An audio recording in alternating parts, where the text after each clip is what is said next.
Hello and welcome back to the channel. और आज मैं लाया हूँ 2021 टाटा सफारी का एक डिटेल रिव्यू। तो इस वीडियो के दौरान मैं इस कार को कंप्लीटली कवर करूंगा और साथ ही साथ हाईलाइट करूंगा कि क्या डिफरेंस इसमें और हैरियर में देखने को मिलते हैं, और फाइनली मेरा वर्डिक्ट दूंगा that how good is the new safari and should you go for it और नॉट। तो स्टार्ट करते हैं कुछ जनरल इंट्रोडक्शन से ऑल न्यू सफारी के बारे में। सो बेसिकली ये एक front wheel drive 7 seater SUV है जो compete करेगी XUV 500 और इनोवा क्रिस्टा से। ये दो इसके मेन कॉम्पिटिटर्स रहेंगे। ये बनी है ओमेगा आर्क प्लेटफॉर्म पे जिसपे हैरियर बेस्ड है। तो ये और हैरियर एक बहुत ही सिमिलर कार्स है। तो इसमें सिर्फ 7 सीटर ही नहीं है ये कंपेयर टू हैरियर, और भी कुछ थोड़े बहुत चेंजेस हुए हैं।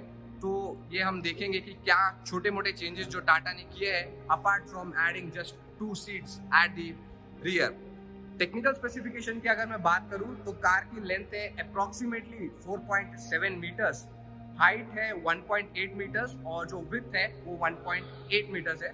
तो जो विड्थ है वो एग्जैक्टली हैरियर से काफी सिमिलर है, एग्जैक्ट सेम है, और हाइट और लेंथ बढ़ाया गया है। ग्राउंड क्लियरेंस अभी तक रिवील नहीं हुआ है, but ground clearance definitely Harrier से बड़ा है। ये 4 व्हील ड्राइव में ऑफर अभी नहीं की जा रही है। पुरानी जो सफारी थी वो 4 व्हील ड्राइव के साथ आती थी।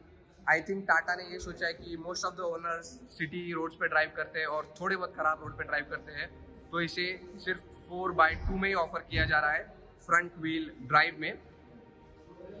तो ये थे कुछ टेक्निकल स्पेसिफिकेशंस। अगर मैं इंजन की बात करूं तो इसमें आते हैं 2 diesel engine, one is offered with the automatic and one is offered with the manual. तो ये जो वेरिएंट आप देख रहे हैं ये है XZA+ जो कि है टॉप एंड वेरिएंट, और ये है यूनिक कलर में, इसके लॉन्च कलर में जो कि है रॉयल ब्लू कलर। टाटा ने इसे हैरियर के ऊपर प्लेस किया गया है। तो ये एक 7 सीटर है। तो अगर आपकी फैमिली बड़ी है so Tata Safari is for you compare to Harrier. Harrier एक 5 सीटर है which comes with a much larger cargo space. तो बेसिकली ये पॉइंट ऑफ डिस्टिंक्शन दोनों गाड़ियों के प्लेसमेंट में इधर क्लियरली दिखता है। तो आइए चलते हैं, शुरू करते हैं फ्रंट एंड से। तो यहाँ पे हमें DRL मिलती है। ये टर्न इंडिकेटर्स के जैसे भी है, मतलब आप जब टर्न हैजार्ड लाइट या टर्न इंडिकेटर ऑन करेंगे तो यही सेम टर्न इंडिकेटर जैसे भी फंक्शन करते हैं। नीचे आते हैं तो यहाँ पे मिलती है प्रोजेक्टर बाय ज़ेनॉन की HID लैम्प। ये जो है लो बीम रहेगी और ये हायर अपर बीम कन्वेंशनल दी गई है। आप क्लोजली देखेंगे तो यहाँ पे एक शेर का एम्बलम भी दिया गया है, और फॉग लैम्प मिलती है। और ओवरऑल हेडलाइट का ट्रीटमेंट में थोड़ा सा इधर क्रोम गार्निश ऐड की गई है, तो टाटा हैरियर से थोड़ा सी डिफरेंट है। और ग्रिल आप देखेंगे तो ग्रिल चेंज है इधर। यहाँ पे ये ऐसे ट्राई एलिमेंट एरो देखने को मिलते हैं, और ओवरऑल नीचे का सेक्शन जो है वो भी थोड़ा सा चेंज है कंपेयर टू हैरियर। ओवरऑल आप देखेंगे प्रपोर्शंस में एक लुक में तो काफी सिमिलर दिखेगी, बट आप जब क्लोजली नोटिस करोगे तो यहाँ पे हैरियर से क्लियर डिफरेंसेस देखने को मिलते हैं। हैरियर को थोड़ा स्पोर्टी अपील दिया गया है, इसको थोड़ा सा एक प्रीमियम अपील दिया गया है। एज अ लग्जरी या प्रीमियम 7 सीटर आप इसे बोल सकते हैं। तो आइए चलते आते हैं साइड में। तो यहाँ पे साइड में ऑफर किए गए हैं 235 सेक्शन के 18 इंचेस के एलॉय व्हील्स। तो ये 1 इंच लार्जर है कंपेयर टू हैरियर। हैरियर में 17 इंचेस के आते हैं। ये मशीन कट एलॉय व्हील्स है। ओवरऑल तो यही मैं हाईलाइट कर रहा था कि ग्राउंड क्लियरेंस डेफिनेटली बड़ा है, क्योंकि 18 इंचेस के टायर यूज हुए हैं इधर, तो ग्राउंड क्लियरेंस हैरियर से थोड़ा सा ज़्यादा है। तो ऑफ रोडिंग में ये डेफिनेटली पुरानी सफारी जैसा परफॉर्म तो नहीं कर पाएगी, बट काफ़ी हद तक अच्छा परफॉर्म कर लेगी। ओवरऑल गाड़ी की जो डायमेंशंस और प्रोपोर्शंस को रखा गया है वो बहुत ही अच्छे हैं। No complaints over there. तो कंटिन्यू करते हैं साइड के वॉक अराउंड से। तो यहाँ पे मिलते हैं इलेक्ट्रिकली एडजस्टेबल और रिट्रैक्टेबल ORVM। यहाँ पे मिलता है एक keyless entry and go passenger के लिए भी वो अवेलेबल किया गया है। क्रोम डोर हैंडल्स मिलते हैं। आइए चलते उस तरफ मैं चल के बताता हूँ कि आपको एक बेटर सनलाइट में गाड़ी का अच्छा कलर दिखेगा। तो यहाँ पे रूफ रेल्स जो दी गई है वो काफ़ी यूनिक है। आप देख सकते हैं यहाँ पे एक सड़क उसको किक दिया गया है। तो ये पुरानी सफारी जो ऑटो एंथुसियास्ट है और जो ऑटोमोटिव इंडस्ट्री को फॉलो करते हैं उनको पता होगा कि पुरानी सफारी के रूफ लाइन में एक हल्का सा किक आता था, तो यहाँ पे भी कैरी फॉरवर्ड किया गया है। काफ़ी शानदार क्रोम में सफारी की बैजिंग। और रूफ रेल्स की अगर बात करूँ तो यहाँ पे being a top end variant इसमें आता है सनरूफ, बट अगर आप नॉन सनरूफ वेरिएंट ऑप्ट करेंगे तो उसमें रूफ रेल्स में आप एक कैरियर लगा सकते हैं which can carry load up to 130 kgs, तो वो प्रैक्टिकल रूफ रेल बन जाती है। बट ये एक शो एलिमेंट रूफ रेल आप बोल सकते हैं, यहाँ पे आप नहीं लगा सकते क्योंकि इसमें सनरूफ है। यहाँ पे शार्क फिन एंटीना ऑफर किया गया है और ये बड़ा सा एक पैनोरामिक सनरूफ, क्रोम की बैजिंग है, क्रोम की गार्निशिंग है अक्रॉस द विंडो लाइन। और ये पार्ट मेरा काफ़ी ज़्यादा इंटरेस्टिंग और फेवरेट पार्ट है। जब आप यहाँ देखेंगे तो पुरानी सफारी में भी एक विंडो लाइन में यहाँ पे ऐसा दिया गया था, वही कैरी फॉरवर्ड किया गया है इसमें भी by adding this plastic element. Overall आप एक लुक ले लीजिए साइड से कि कैसी दिखती है। तो पर्सनली मुझे तो इसका लुक काफ़ी ज़्यादा अच्छा लगा है। हैरियर का थोड़ा स्लोपिंग रूफ लाइन है, मतलब विंडो लाइन जो है पीछे से थोड़ी स्लोप हो जाती है तो give it a sporty appeal. But यहाँ पे बहुत ही बड़ी विंडो ग्लास एरिया रखा गया है, so no complains in terms of look. और ये रॉयल ब्लू कलर बहुत ही शानदार दिखता है। नीचे स्पोर्टी क्लैडिंग। और कमिंग टू द रियर, यहाँ पे टेल लाइट्स थोड़ी सी रीडिजाइन है कुछ ये एंड से, ओवरऑल सेम है। अगर आप यहाँ तक आते हैं, हैरियर में ये दो थोड़ी सी मर्ज हो जाती है एट द एंड, बट इसमें क्लियर डिस्टिंक्शन दिया गया है। और यहाँ पे बड़ी सी बैजिंग सफारी की बड़े बोल्ड लेटर्स में ठीक बीच में यहाँ पे रियर कैमरा दिया गया है, rear wiper, high mount stop lamp मिलती है यहाँ पे। बम्पर थोड़ा सा अलग है, यहाँ पे इधर ड्यूअल एग्जॉस्ट टिप दिए गए हैं, हालांकि ये डेफिनेटली फेक है बट काफ़ी अच्छे दिखते हैं। और यहाँ पे फ्रंट रियर पार्किंग सेंसर्स भी प्रोवाइड किए गए हैं। यहाँ पे मिलती है फॉग लैम्प जो कि आप ऑन कर सकते हैं अंदर से। तो ये था कुछ एक कंप्लीट एक्सटीरियर का वॉक अराउंड। तो मैंने एक्सटीरियर से आपको क्लियरली बता दिया है कि क्या क्या डिफरेंसेस इसमें देखने को मिलता है कंपेयर टू हैरियर। बट आइए चलते हैं अंदर और देखते हैं कि अंदर क्या क्या डिफरेंसेस इसमें देखने को मिलते हैं। तो अंदर चलने से पहले मैं आपको इसका बूट दिखाना चाहता हूँ। यहाँ पे काफ़ी एक छोटी बूट स्पेस प्रोवाइड की गई है, तो अगर आप पूरे 7 जन या 6 जन जा रहे हैं तो you can not have the luggage. तो कुछ इस तरह से आप यहाँ से इजीली फोल्ड कर सकते हैं सीट्स को। ये जस्ट काफ़ी इजी मैकेनिज्म प्रोवाइड किया गया है सीट फोल्ड करने के लिए। अगर आप वापस ऊपर लाना चाहते हैं तो यहाँ पे एक बकल है, तो यहाँ पे आराम से पुल हो जाएगी। और यहाँ पे दिया गया है कुछ tool kit.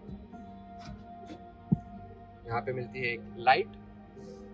So overall boot में एज सच कोई ज़्यादा कंप्लेन नहीं है, बस थोड़ी सी बड़ी होनी चाहिए थी।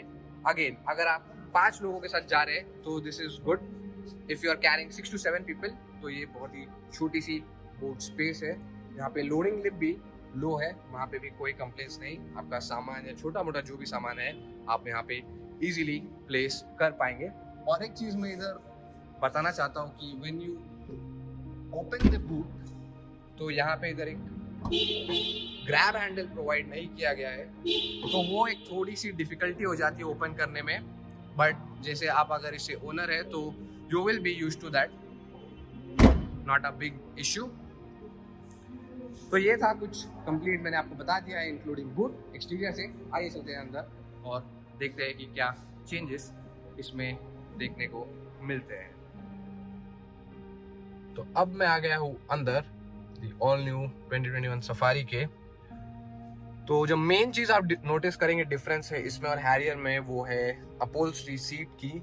ये लेदर है, बट जो कलर यूज़ हुआ है जो हैरियर में होता है वो ओक मतलब एक ब्राउन है, और यहाँ पे काफ़ी लाइट वाइट कलर यूज़ किया गया है, या फिर आप इसे बेज भी बोल सकते हैं, बट वाइट ही ठीक होगा क्योंकि काफ़ी ज़्यादा लाइट है। तो ओवरऑल एक केबिन को एक काफ़ी प्रीमियम लुक देता है और एक काफ़ी एयरी बनाता है केबिन को। और यहाँ पे भी अगर आप नोटिस करेंगे तो यहाँ पे हैरियर में एक ओक वुड फिनिश दी गई है, बट यहाँ पे एक ब्लैक फिनिश दी गई है। तो ये जो एक की डिफरेंस है इसमें और हैरियर में इंटीरियर में, जो सबसे पहले आप नोटिस करोगे, यहाँ पे हमें मिलता है 7 इंच का MID डिस्प्ले, जो कि बहुत सारी इंफॉर्मेशन डिस्प्ले करता है, आपकी रेंज वगैरह, और काफ़ी आप मतलब टायर प्रेशर, कौन से मोड में हो, और साथ ही साथ इधर रेव काउंटर भी दिया गया है। तो काफ़ी इंफॉर्मेटिव डिस्प्ले है। और यहाँ पे एक इंस्ट्रूमेंट एनालॉग डायल मिलता है स्पीडोमीटर के लिए। ये यूनिट सेम है हैरियर जैसा, यहाँ पे कोई डिफरेंस नहीं दिया गया है। यहाँ पे इंजन स्टार्ट स्टॉप बटन दिया गया है। ओवरऑल स्टेयरिंग भी सेम रखा गया है, सेम सेट ऑफ कंट्रोल्स देखने को मिल जाते हैं। यहाँ पे क्रूज कंट्रोल के बटन, और ये बटन यहाँ पे आप कंट्रोल कर सकते हैं MID आपका, और ये बटन से आपका इंफोटेनमेंट सिस्टम, जो कि मैं कवर करूँगा अभी कुछ 1 मिनट में। और यहाँ पे मिलते हैं वाइपर्स, यहाँ पे मिलती है हेडलाइट, इलेक्ट्रोक्रोमिक मिरर दिया गया है। सेंटर कंसोल की बात करें तो यहाँ पे मोड्स, गियर सिलेक्टर दिया गया है, आपका नॉर्मल मोड, आपका वेट मोड, सैंड मोड। तो यहाँ पे ट्रैक्शन कंट्रोल ऑफ का button, hill descent control, gear lever almost same मिलता है। और एक की डिफरेंस जो है वो है इलेक्ट्रॉनिक पार्किंग ब्रेक, जो हैरियर में आपको ऐसा प्लेन स्टाइल जैसा मिलता है, बट यहाँ पे उसको इलेक्ट्रॉनिक कर दिया गया है। काफ़ी अच्छा और प्रीमियम लगता है। Coming on to the infotainment screen, ये है 8 इंच का infotainment screen which supports Apple CarPlay as well as Android Auto, जो कि हैरियर से काफ़ी सेम है। इसमें IRA के फीचर्स भी सपोर्टेड है। यहाँ पे कुछ कंट्रोल मिलते हैं ये क्विक गाइड के। हालांकि आप काफ़ी चीज़ें कंट्रोल स्क्रीन से ही कर सकते हैं, बट यहाँ पे टाटा ने बहुत अच्छा काम किया है। यहाँ पे जो क्विक बटन्स है उसे भी इंक्लूड करके यहाँ पे आपके फॉग लाइट के बटन मिल जाते हैं रेस्पेक्टिव। ये लेफ्ट का है, ये राइट का है, हज़ार लाइट के बटन्स। और ये है मोड, ये है इको मोड, और ये है स्पोर्ट मोड। और ये कुछ क्विक एक्सेस के बटन्स आपका होम स्क्रीन के लिए, टू नेविगेट बैक। और ये ओवरऑल काफ़ी इजी टू यूज सेटअप बनाया टाटा ने इसे। यहाँ से आप कंट्रोल कर सकते हैं वॉल्यूम, और साथ ही साथ ट्यून कर सकते हैं आपका रेडियो चैनल भी। To mention, definitely it comes with Bluetooth, no doubt. यहाँ पे कप होल्डर दिया गया है, बीच में छोटी बोतल के लिए और साइड्स में बड़ी बोतल के लिए। अगर मैं सेंटर आर्मरेस्ट ओपन करूँ तो अच्छा है, ज़्यादा बड़ा नहीं दिया गया है, but decent to store some of the things. छोटे मोटे पैकेट आप इजीली स्टोर कर सकते हो। यहाँ पे 2 USB सॉकेट, और यहाँ पे 12 वोल्ट का एक सॉकेट प्रोवाइड किया गया है। और यहाँ पे भी आपको एक USB सॉकेट दिया गया है और एक ऑक्स का सॉकेट दिया गया है। तो ओवरऑल यहाँ पे हमें 3 मिलते हैं USB सॉकेट्स। डोर की बात करूँ तो डोर पे यहाँ पे लेदर फिनिश दी गई है, जहाँ पे ड्राइवर या को पैसेंजर का हाथ होगा। तो सॉफ्ट टच मटेरियल्स है सब ड्राइवर टच पॉइंट्स पे, और काफ़ी अच्छा स्टोरेज स्पेस देखने को मिलता है। 1 लीटर की बोतल इजीली वो स्टोर कर पाएगा। यहाँ पे स्पीकर्स की बात करूँ तो मैं इसमें 9 स्पीकर JBL का साउंड सिस्टम आता है, जो हैरियर में भी यूज हुआ है। यहाँ पे आप देख पाएंगे JBL की बैजिंग। डैशबोर्ड पे कुछ सॉफ्ट टच मटेरियल मिलता है, जो हैरियर में भी यूज हुआ है। यहाँ पे AC के कंट्रोल्स, ऑटोमेटिक क्लाइमेट कंट्रोल मिलेगा डेफिनेटली। तो ये चीज़ काफ़ी अच्छी है कि AC के बटन्स मैनुअल रखे गए हैं, ना कि टच स्क्रीन में, जो कि ड्राइविंग के टाइम थोड़ा डिफिकल्ट हो जाता है यूज़ करने के लिए। बट ये physical buttons are really good to use while driving. Glove box में एल्यूमिनेशन दी गई है, काफ़ी अच्छा डीप बड़ा ग्लव बॉक्स है। ओवरऑल ये था कुछ फ्रंट केबिन। और यहाँ पे मैं आपको बता दूँ, यहाँ पे मिलते हैं कंट्रोल्स फॉर योर सनरूफ। यहाँ पे 2 बटन दिए गए हैं, यहाँ पे तीसरा भी एक है। आपके सनशेड क्लोज करने के लिए अलग बटन है, और आपका ग्लास क्लोज करने के लिए अलग बटन है, और आपको पूरा क्लोज करना है तो उसके लिए भी प्रोवाइड किया गया है। कुछ ऐसा दिखता है बड़ा सा पैनोरामिक सनरूफ। यह आएगा आपको टॉप एंड वेरिएंट में, जिसमें अभी मैं बैठा हूँ, जो कि है XZ+ ऑटोमेटिक। ये है 6 speed torque converter automatic gearbox, which is borrowed from Hyundai. So overall no complaints, about the interior at all, बहुत ही प्रीमियम लगता है, बहुत ही शानदार केबिन है, एक कंफर्टेबल सीट्स है, लंबर सपोर्ट भी आप इधर से एडजस्ट कर सकते हैं। को पैसेंजर सीट है वो 6 वे एडजस्टेबल है मैनुअल, और जो ड्राइवर सीट है वो 8 वे एडजस्टेबल है electrically, including this 2 way manual lumbar support adjuster over here. यहाँ पे आते हैं तो पावर विंडो के कुछ कंट्रोल्स, डोर लॉक अनलॉक के बटन्स, और ये ब्रश एल्यूमिनियम फिनिश में डोर हैंडल भी दिया गया है, और ये आपके ORVM कंट्रोल करने के लिए कंट्रोल्स। एयरबैग की बैजिंग इसमें मिलता है 6 airbags, ABS, EBD, hill control, hill descent control. So overall a good safety features. At the end of the day, it's Tata and it has to be good in terms of safety. Just to mention, यहाँ पे एक पडल lamp दी गई है। तो आइए चलते हैं, चेक करते हैं रियर सीट्स। तो ये वाले वेरिएंट में इधर कैप्टन सीट मिलती है, ये है 6 सीटर, आप 7 सीटर में भी इसे ऑप्ट कर सकते हैं।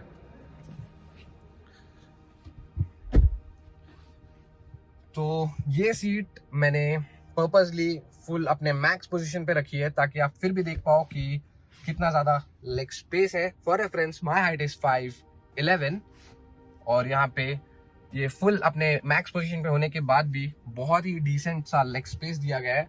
और वहाँ पे आप देख सकते हैं कि कितना ज़्यादा लेग रूम है। वो सीट अपने एक बेसिक जो नॉर्मल सब प्रेफर करते हैं उस पोजीशन पे है। यहाँ पे यहाँ पे एक छोटा सा होल्डर दिया गया है, कप होल्डर नहीं बोलूंगा, आपका फोन रखने के लिए। And in case if I can show you, इधर भी 2 USB सॉकेट दिए गए हैं, काफी नीचे है, तो पीछे वाले 2 पैसेंजर्स अपना फोन चार्ज कर सकते हैं। ओवरऑल यहाँ पे भी सेम फिनिश जो आगे देखने को मिलती है, और ये रहा कुछ बड़ा सा पैनोरामिक सनरूफ जो कि आप ओपन कर सकते हैं आगे से। और यहाँ पे कुछ मिलती है रीडिंग लाइट्स, LED लाइट्स है, और साइड में प्लेस की गई है, तो डायरेक्ट जो फोकस होगा वो पैसेंजर पे होगा। सो इफ ही और she wants to read anything while travelling, then they can definitely do it.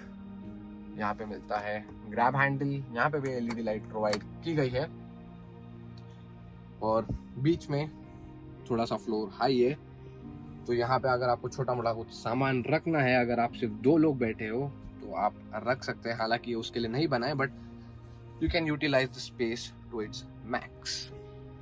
Overall कुछ ऐसी दिखती है सीट्स। अगर मैं आपको एक लार्जर ओवरव्यू दूं, एडजस्टेबल हेडरेस्ट है, और कुछ ऐसी दिखती है पीछे की सीट्स। तो आइए चलते हैं पीछे, क्योंकि ये सबसे इम्पोर्टेंट फैक्टर है सफारी का कि ये 7 सीटर है, और जो हैरियर है वो 5 सीटर है। तो let's go back. To go back, ये थोड़ा कॉम्प्लिकेटेड मैकेनिज्म है फॉर द 6 सीटर वेरिएंट। तो पहले तो आपको ये हैंडरेस्ट को ऊपर करना है, then slide the seats forward, and finally आप इसे आगे कर सकते हैं। तो यहाँ पे एक छोटा सा वे बन जाता है। अगर मैं इसको पूरी पुश करता हूँ आगे, तो यहाँ पे एक ये थोड़ा सा वॉकवे जैसा बन जाता है, which you can easily go in then, but ये थोड़ा सा टीडियस प्रोसेस है। और the best thing for the 6 seater variant is that you can directly go from the middle। तो आइए चलते हैं, मैं आपको दिखाता हूँ कि वहाँ से accessible कैसा है। So now it's back to its normal position।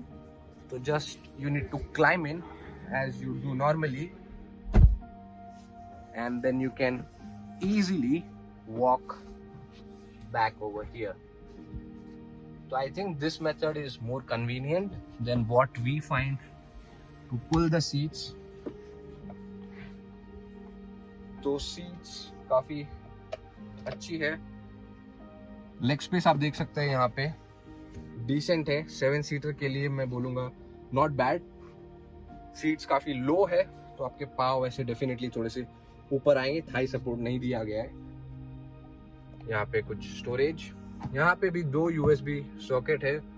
तो आगे आपको मिलते हैं 3, 2 ड्राइवर आर्मरेस्ट में, एक नीचे, पीछे और 2, और इधर भी आपको और 2, टोटल 7 USB पोर्ट्स। यहाँ पे कप होल्डर दिया गया है, AC के वेंट्स।